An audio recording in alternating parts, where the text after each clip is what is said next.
těstoviny s kuřecím masem a smetanovo-sýrovou omáčkou. Osolte vroucí vodu a uvařte v ní 2 porce libovolných těstovin podle návodu na obalu.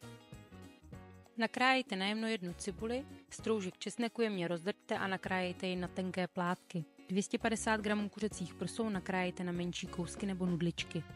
V dostatečně velké pánvi rozpalte trochu oleje, přidejte cibuli a nechte zesklovatět. Poté přidejte maso a důkladně opečte, až začne chytat jemně hnědou barvu. Přilijte smetanu na vaření a krátce povařte.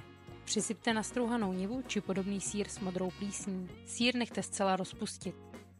Na závěr přidejte česnek a špetku muškátového oříšku. Opepřete a osolte.